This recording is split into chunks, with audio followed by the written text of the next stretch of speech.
오늘은 사순절 세 번째 주일이며 동시에 서울신대 기념주일입니다. 오늘 이 기념주일에 우리에게 임하신 하나님 말씀은 유다서의 말씀입니다. 자, 유다서는 예수님의 동생 유다가 기록한 서신서입니다. 이 유다서의 중심 메시지는 사도들이 마지막 때에 대하여 한 말을 기억하고 영생에 이르도록 힘쓰라 하는 것입니다. 자, 그렇다면 사도들이 마지막 때에 대하여 무슨 말을 했을까요? 자, 성경은 말씀합니다. 사랑하는 자들아, 너희는 우리 주 예수 그리스도의 사도들이 미리 한 말을 기억하라. 그들이 너희에게 말하기를 마지막 때에 자기의 경건하지 않은 정욕대로 행하며 조롱하는 자들이 있으리라 하였나니, 이 사람들은 분열을 일으키는 자며 육에 속한 자며 성령이 없는 자니라. 그들이 마지막 때에 대하여 했던 말은 바로 정욕대로 행하며 조롱하는 자들이 있을 것이다 하는 말이었습니다. 그들은 분열을 일으키며 성령이 없는 육에 속한 사람들입니다. 이 서신서를 기록하게 된 계기가 바로 이들 이단 때문이었습니다. 그들은 자기의 본능대로 살아가며 교회를 파괴하고 있었습니다. 그들에겐 화가 임할 것입니다. 성경 말씀하기를 그들이 걸어간 길이 가인의 길이요 삭슬 바랬던 발람의 길이었으며 고라의 반역의 길이었다고 말씀합니다. 그 마지막은 멸망입니다. 자, 성경은 그들에 대하여 이와 같이 말씀합니다. 우리 함께 읽겠습니다. 이는 가만히 들어온 사람 몇이 있습니다. 그들은 옛적부터 이 판결을 받기로 미리 기록된 자니 경건하지 아니하여 우리 하나님의 은혜를 도리어 방탕한 것으로 바꾸고 홀로 하나이신 주제 곧 우리 주 예수 그리스도를 부인하는 자니라. 그들은 하나님의 은혜를 남용하였고 방탕한 삶을 살아갔습니다. 그런데 교회의 일부 성도들이 그들을 추종하고 있었습니다. 그것이 문제였던 것입니다. 그 까닭이 무엇이었을까요? 자, 그것은 그들의 가르침이 색다른 이야기처럼 들렸기 때문입니다. 그들의 가르침은 인간의 숨겨진 욕망을 자극하고 있었습니다. 거짓 선생을 쫓아가는 사람은 무엇인가 짜릿한 것, 무엇인가 자극적인 것을 찾고 있습니다. 하지만 우리가 알아야 할 것이 있습니다. 진리는 담담하여 색다른 맛이 없습니다. 그것은 마치 공기와도 같고 물과도 같습니다. 우리들 가까이에서 대하는 사람들은 귀한 줄을 모르고 멀리 있는 사람을 쳐다봅니다. 가끔 먹는 것은 귀하다고 말하고 매일 먹는 것은 귀하게 여기지 않습니다. 하나님의 말씀도 그와 같습니다. 세상에 팔린 정신은 가까이 있는 하나님의 진리를 저버리고 그리고 색다른 가르침에 현혹되어 있습니다. 자, 그들은 말하기를 훔쳐서 먹는 물이 더 달고 몰래 먹는 빵이 더 맛있다 라고 말하면서 그들을 쫓아가고 있었습니다. 자, 문제는 죽음이 바로 그곳에 드리워져 있다는 것입니다. 자, 우리 잠언서의 말씀도 함께 읽겠습니다. 도둑질한 물이 달고 몰래 먹는 떡이 맛이 있다 하는도다. 오직 그 어리석은 자는 죽은 자들이 거기 있는 것과 그의 객들이 수올 깊은 곳에 있는 것을 알지 못하느니라. 예수를 믿는 사람이라면, 예수님을 주로 고백하는 사람이라면 거짓된 욕망의 앞에서 무릎을 꿇지 않습니다. 하나님은 광야의 길을 걸어간 이스라엘 백성들에게 이와 같이 말씀하셨습니다. 너희는 그 거하던 애굽 땅의 풍속을 쫓지 말며 내가 너희를 인도할 가나안 땅의 풍속과 규례도 행하지 말고 너희는 나의 법도를 쫓으며 나의 규례를 지켜 그대로 행하라. 나는 너희 하나님 여호와이니라. 애굽의 향락도 가나안의 풍속도 따라가지 말라고 말씀하십니다. 오직 하나님의 규례와 법도를 따라서 살라고 말씀하십니다. 여러분, 이처럼 하나님의 법도와 규례를 따라서 잘 걸어가고 있으십니까? 혹시 비틀거리지는 않습니까? 어느 순간 내 마음에 들어온 탐욕, 재물의 탐욕, 명예의 탐욕, 내 안에 그리스도가 아니라 나 자신이 높아지고 싶어하는 탐욕, 이와 같은 것들로 인해 여러분의 믿음의 발걸음이 흔들거리지는 않습니까? 주님, 저를 붙잡아 주옵소서. 저와 동행해 주옵소서. 흠이 많은 저를 다시 붙잡아 주옵소서. 어느 날 주 앞에 설 때 부끄럽지 않게 설 수 있도록 저를 지켜 주옵소서 하고 기도하시기를 바랍니다. 이 땅에서 바른 길을 똑바로 걸어가기 위해서는 지금이 몇 시 몇 분인지를 알아야 됩니다. 여러분, 지금이 어느 때입니까? 성경은 말씀합니다. 여러분은 지금이 어느 때인지 압니다. 잠에서 깨어나야 할 때가 벌써 되었습니다. 지금은 우리의 구원이 우리가 처음 믿을 때보다 더 가까워졌습니다. 밤이 깊고 낮이 가까이 왔습니다. 우리는 밤이 깊은 줄 알지만 사실은 아닙니다. 낮이 가까운 것입니다. 그리하여 성경은 말씀합니다. 그러므로 우리는 어둠의 행실을 벗어버리고 빛의 갑옷을 입읍시다. 낮에 행동하듯이 단정하게 행합시다. 호사한 연애와 술 취함, 음행과 방탕, 싸움과 시기에 빠지지 맙시다. 주 예수 그리스도로 옷을 입으십시오. 정욕을 채우려고 육신의 일을 꾀하지 마십시오. 우리 교회를 세우신 이성봉 목사님은 저 멀리 만주에까지 가셔서 복음을 증거하셨습니다. 어떤 집사가 이성봉 목사님에게 물었습니다. 목사님, 하나님은 정말 계십니까? 집사, 이게 웬 말이요? 라고 목사님이 물으셨습니다. 그가 하는 말이, 나는 아무래도 하나님이 계신 것 같지 않아요. 아무개도 교회 집사 장로까지 하다가 타락하여 저렇게 불의한 술 장사, 아편 장사를 하여도 부자가 되어 밭 사고 논 사고 벽돌집 짓고 아들 딸 낳고 소실을 몇이나 얻어 재미를 보니 하나님이 있으면 왜 저런 인간을 저렇게 두겠소? 그때 이성봉 목사님이 말씀하셨습니다. 여보시오 집사, 잔치집에 돼지를 보았소. 잔치집에 돼지가 어떠하든가, 잔칫날이 가까우면 어떻게 하던가, 더 잘 먹이지요. 예뻐서 잘 먹이던가. 그렇지 않습니다. 잔칫날에 잡아 먹으려고 잘 먹이지요. 그렇지. 죄짓고 불의한 일 하고도 잘 되는 것 부러워하려면 잔치집에 돼지를 부러워하게. 여러분, 죄짓고 불의한 일을 하고도 잘 되는 것은 잔치집의 돼지의 운명과 같다는 말씀입니다. 자, 그렇습니다. 그러므로 우리는 마지막 날에 어떻게 될 것인가를 생각하며 오늘을 살아가야만 합니다. 악인의 마지막은 멸망이요, 의인의 마지막은 영광입니다. 성경은 비유의 말씀을 통해 우리가 어떻게 세상의 마지막 예수님의 재림을 기다려야 하는지를 말씀하고 있습니다. 자, 여기 두 명의 종이 있습니다. 한 사람은 선한 종이요, 다른 한 사람은 악한 종입니다. 선한 종은 주인이 집을 비운 사이에 주인의 일을 대행합니다. 그는 늘 주인의 눈으로 집안일을 살피고 주인의 마음으로 사람들을 보살핍니다. 소홀한 일은 없는지, 어디 병든 사람은 없는지 그는 자신에게 맡겨진 일을 충실하게 수행합니다. 그러나 악한 종은 주인의 부재를 틈타서 권력자 행세를 합니다.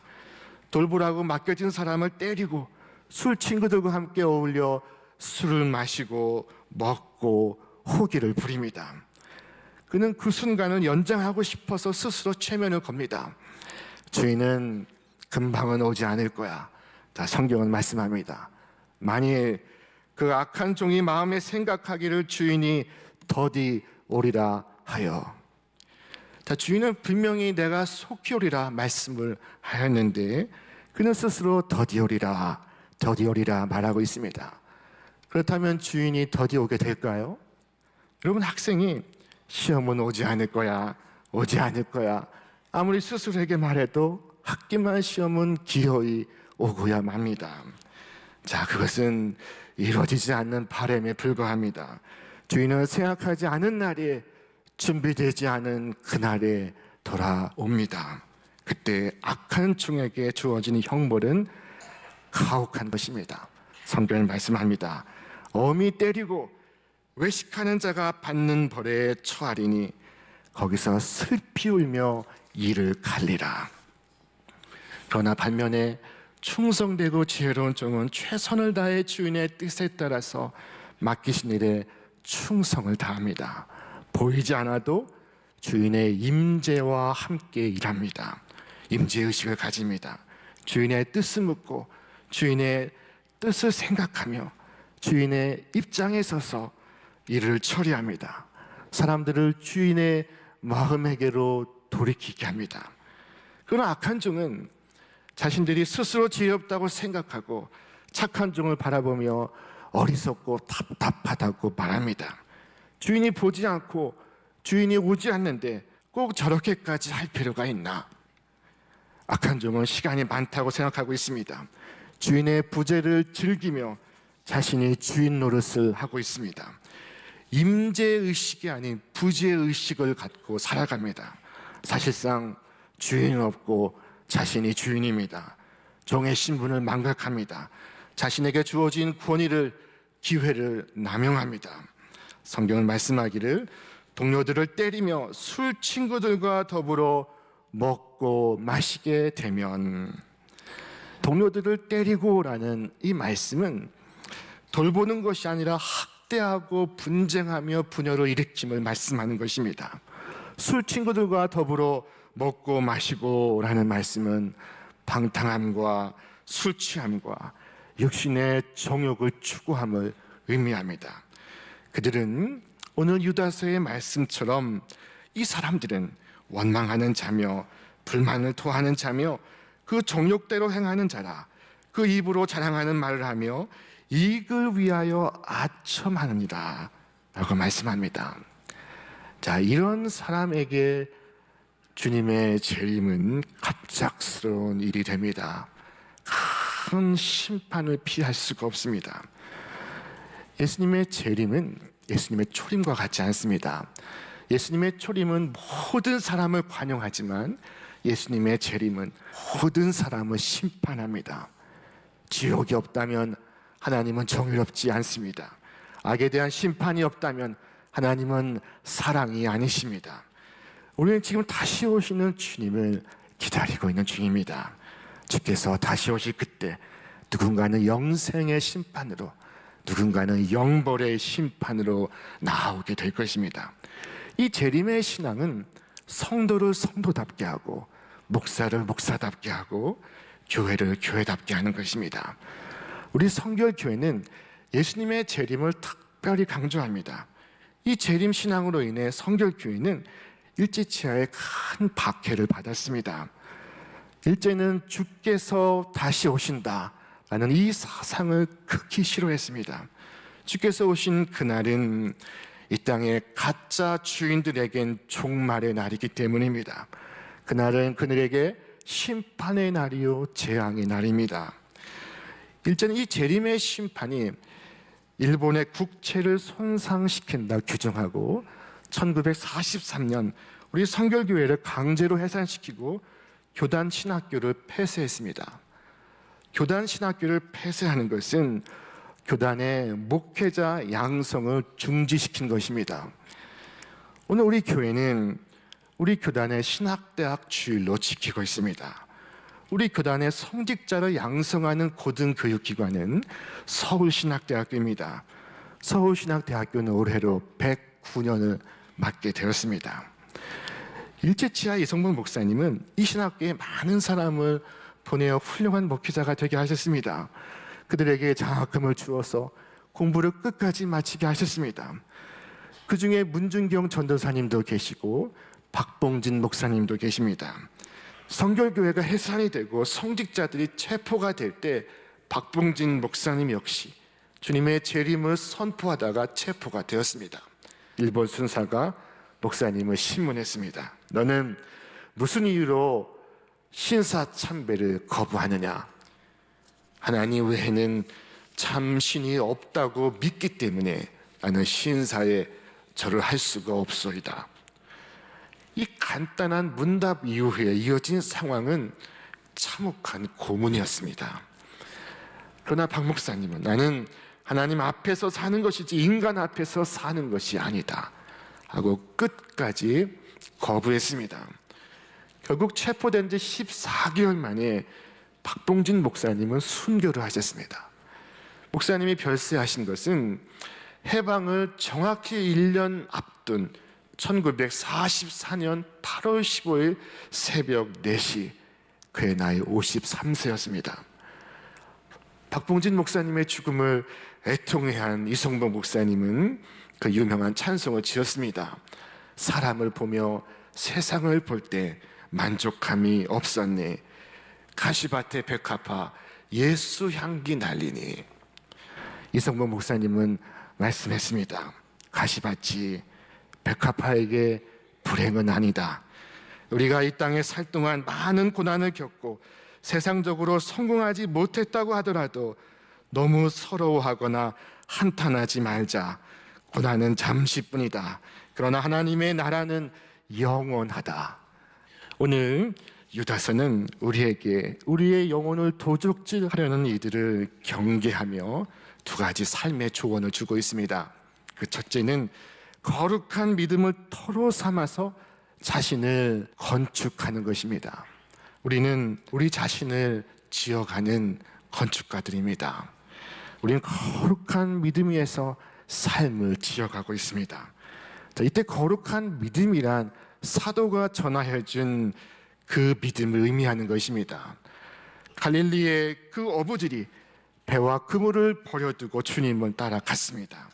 버려야 할 것을 버릴 때 삶은 단순해졌고 힘이 생겨났습니다. 여러분 생각해 보시기 바랍니다. 마지막을 생각하면 모든 것이 단순해집니다. 간단합니다. 정말 중요한 것만 남게 됩니다. 주변적인 것은 사라지고 본질만이 남습니다. 마지막을 생각하면 지금까지 집착해왔던 모든 것이 지푸라기에 불과하다는 사실을 깊이 깨달을 수가 있습니다. 자, 그러나 노아의 시대, 하나님께서 홍수로 세상을 멸하시 그때 세상은 끝까지 먹고 마시고 즐기기에 바빴습니다. 사람들은 하나님의 심판의 메시지를 믿지를 않았습니다. 성경은 말씀합니다. 홍수 전에 노아가 방주에 들어가던 날까지 사람들이 먹고 마시고 장가들고 시집가고 있으면서 홍수가 나서 그들을 다 멸하기까지 깨닫지 못하였으니 인자의 임함도 이와 같으리라.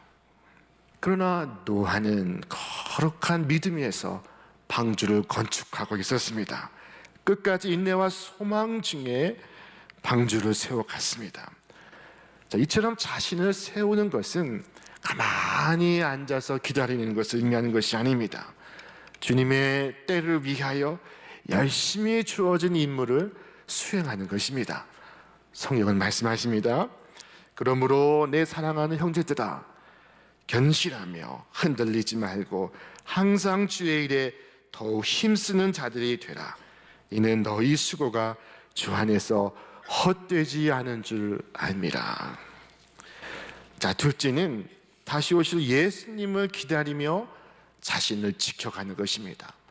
첫째는 자신을 세워가는 것이요, 둘째는 자신을 지켜가는 것입니다. 우리 욕심과 탐욕으로부터 우리 자신을 지키는 사람이 되어야 합니다. 캐나다 동남부에 클론다이크라는 아주 유명한 금광 지역이 있습니다. 몇 년 전에 그곳의 한 토굴에서 사람의 뼈와 함께 한 유서가 발견되었습니다. 금이 너무 많이 나와서 세월 가는 줄을 몰랐다. 이제 식량은 떨어졌다. 우리는 금덩이를 옆에 놓고 눈에 갇혀서 죽어간다. 이 유서에 의하면은 그들은 굴 속에서 먹고 자면서 몇 날 며칠 정신없이 금을 만족했다는 것입니다. 이 정도면 됐다 생각했을 때는 이미 겨울의 한복판에 이르렀습니다. 평생을 쓰고도 남을 금덩이는 얻었지만 결국 그 금덩이가 그들을 죽음으로 몰아가고 있었습니다. 때가 이르기 전에 굴밖에 나와서 하늘을 보았다면 이런 죽음은 면했을 것입니다. 사랑하신 여러분, 주님께서 반드시 오신다는 것을 여러분이 믿을진데 그날을 준비하며 살아가시기를 바랍니다. 성경은 말씀합니다. 주를 향하여 이 소망을 가진 자마다 그의 깨끗하심과 같이 자기를 깨끗게 하느니라. 욕심과 탐욕으로부터 하나님 내 영혼을 지켜 주옵소서 기도하시기를 바랍니다. 우리는 우리의 힘으로는 우리의 영혼을 지킬 수가 없습니다. 나를 세워가는 것도 나를 지켜가는 것도 우리의 힘으로는 할 수가 없습니다. 그러나 하나님이 하십니다.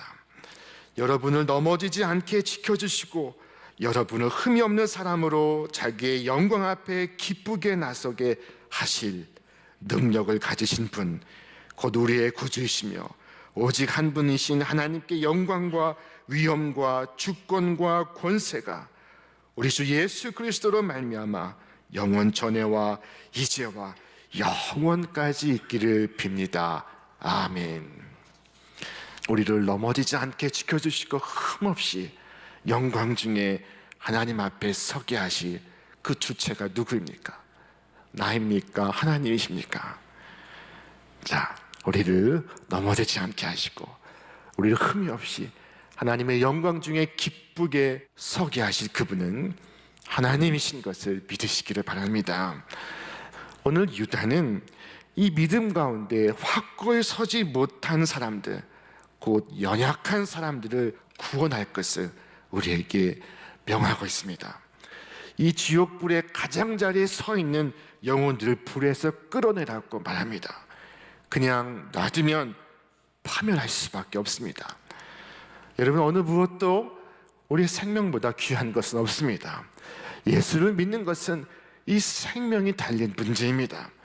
그러나 생명의 문제로 생각하지 않기 때문에 우리는 예수를 믿어도 열심히 믿지 못하고 전도를 해도 열심히 하지를 못합니다. 여러분의 사랑하는 자녀와 가족과 친구들이 하나님 나라에 들어가기를 원하신다면 저들도 예수를 믿을 수 있도록 때를 얻든지 못 얻든지 전도에 힘쓰시기를 바랍니다. 저와 여러분이 예수님을 더 잘 믿고 그리고 우리의 사랑하는 가족과 이웃들이 예수님을 믿는 사람이 되어서 우리 모두 우리를 위하여 예비된 하나님 나라에 들어가 구원의 삶을 영원히 누리실 수 있기를 바랍니다. 오늘 이 말씀은 욕망을 경계하고 정욕대로 행하는 삶을 경고하고 있습니다. 자, 이와 같은 교훈은 불교인도 할 수가 있고 유교인도 할 수가 있습니다. 그러나 예수 믿는 사람은 똑같은 일을 해도 동기가 다릅니다. 우리 예수 믿는 사람이 이 땅에 살면서 정결하고 깨끗하며 훌륭한 삶을 살아야 하는 그 이유는 바로 종말이 있기 때문입니다. 종말은 있습니다. 그때를 정확히 할 수는 없지만 우리가 하루를 산 만큼 하루 더 가까워졌습니다. 갑자기 세상이 밝아질 것입니다. 모든 어두운 곳에서 행한 것이 대낮에 백주에 드러나게 될 것입니다. 언제 그와 같은 날이 온다고 해도 하나님과 사람 앞에 부끄러움이 없도록 어둠의 일을 벗어버리고 그리스도로 옷 입고 낮에와 같이 단정 행하시는 여러분과 제가 되시기를 주님의 이름으로 축원합니다.